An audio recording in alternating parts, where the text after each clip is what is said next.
इस वीडियो में देखिए। मजबूत करते रहे ताकि हम उनके विश्वास को बिल्कुल अटूट रख सकें।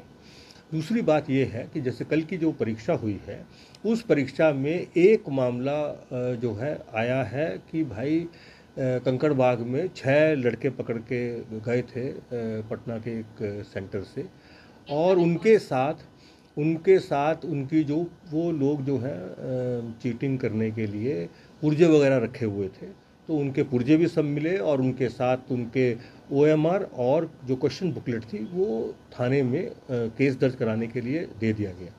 तो नॉर्मली क्वेश्चन बुकलेट जो है वो बोर्ड की प्रॉपर्टी होती है और वो नहीं दी जाती है।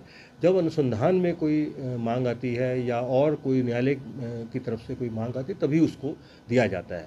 लेकिन जो है अब वो वहाँ चली गई, तो उसके अंदर आज जो है कल भी और आज भी उन जो लड़कों से पूछताछ हुई है, तो प्रथम द्रष्टव्य उन लड़कों ने यही बताया है कि वो अपनी अंदाजे के आधार पर कोई 100 क्वेश्चन, कोई 50 क्वेश्चन, कोई 200 क्वेश्चन, कोई 150 क्वेश्चन, इस तरह के संभावित क्वेश्चनों के आंसर ले आया था।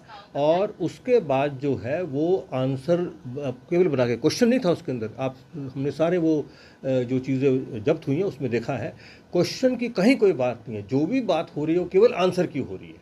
अब वो आंसर जो है उसमें सिर्फ ये लिख के आंसर दिया जा रहा है कि भाई सीरियल नंबर 1 ये आंसर, 2 ये आंसर। तो उसके बावजूद भी जब उन लड़कों ने अपना जब एक्चुअल क्वेश्चन बुकलेट मिली और उनको मिलाने का जो मिलाया उन्होंने, तो उसमें किसी के 2 क्वेश्चन, किसी के 4 क्वेश्चन, किसी के 5 क्वेश्चन, किसी के 7 क्वेश्चन और किसी के कोई भी क्वेश्चन नहीं मिले उसकी वजह से। लेकिन क्योंकि वो जो है कदाचार कर रहे थे, तो इन्विजिलेटर साहब ने उनको देखा और उनको पकड़ लिया और उसके बाद जो है वो थाने में उनको ले जाके उनके खिलाफ केस कर दिया। इसमें जो हमने कवरेज देखी है, कवरेज में एक चीज़ बहुत महत्वपूर्ण है एक समाचार पत्र में।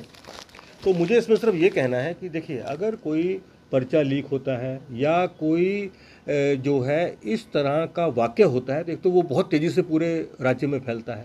दूसरा क्या है कि अगर कोई लीक होगा तो वो सीरियल नंबर के हिसाब से ना आंसर होंगे, तो वो तो सीरियल नंबर के हिसाब से कोई भी आंसर नहीं है। उसमें एक सीरियल नंबर 9 है, एक 10 है, ये मैं मानता हूँ एक पन्ने पर है। फिर 33 सीरियल नंबर है, 49 सीरियल नंबर है, ये अलग अलग पन्ने पर होंगे। फिर उसके बाद जो है एक सीरियल नंबर और दिख रहा है, 83 दिख रहा है सीरियल नंबर, वो भी अलग पन्ने पर होगा। एक 90 दिख रहा है। तो मेरा ये कहना है कि मान लीजिए अगर हम सैकड़ों की तादाद में संभावित प्रश्नों के उत्तर जो हैं वो लिखेंगे तो 2-4 प्रश्न के उत्तर मिल सकते हैं, इसमें कहीं कोई बात नहीं। क्योंकि सभी लोग तैयारी जब करते हैं तो वो पुराने जितने प्रश्न पत्र आए होते हैं उनको तो बहुत डिटेल में सब पढ़ते हैं और उनके सारे के सारे सवाल जवाब का हिसाब रखते हैं। तो कुल मिला के मुझे सिर्फ इतना ही कहना है कि हमारी जो व्यवस्था है उस व्यवस्था के अनुरूप क्वेश्चन हमारा कहीं पर कोई लीक नहीं हुआ है, क्वेश्चन जो पेपर है। और दूसरा, उसके अंदर इतनी सारी सीरीज़ हैं जिसके बारे में किसी को पता नहीं, वो हम बता भी नहीं सकते हैं। तो वो क्वेश्चन जो इसलिए लोगों ने क्वेश्चन को मिला ही नहीं, वो तो जो भी मिला उत्तर अपने अंदाजे पे सब लिख के रखे हुए हैं। और जो हमारी पहली पाली है वो 10 बजे से 12 बजे की पाली थी। 10 बजे से पहले कहीं कोई सुगबुगाहट नहीं थी। इसी तरह जो दूसरी पाली है वो 3 से 5 बजे के बीच में थी, उसमें भी कोई सुगबुगाहट नहीं। जो ये कंकड़बाग वाला केस है, ये 4:30 बजे के बाद में जब ये पकड़े गए लड़के तो रिपोर्ट हुआ है। तो मेरा कुल मिला के ये कहना है कि हमारा जो प्रोसेस है वो बिल्कुल साफ़ सुथरा और विश्वसनीय बिल्कुल प्रोसेस है और उसमें कहीं किसी प्रकार की कोई कमी नहीं पाई गई है। अब तक जो भी हम लोगों ने पूछताछ की है उसके अंदर यही जो तथ्य मैंने आपके सामने रखे वही तथ्य हमारे सामने आए हैं।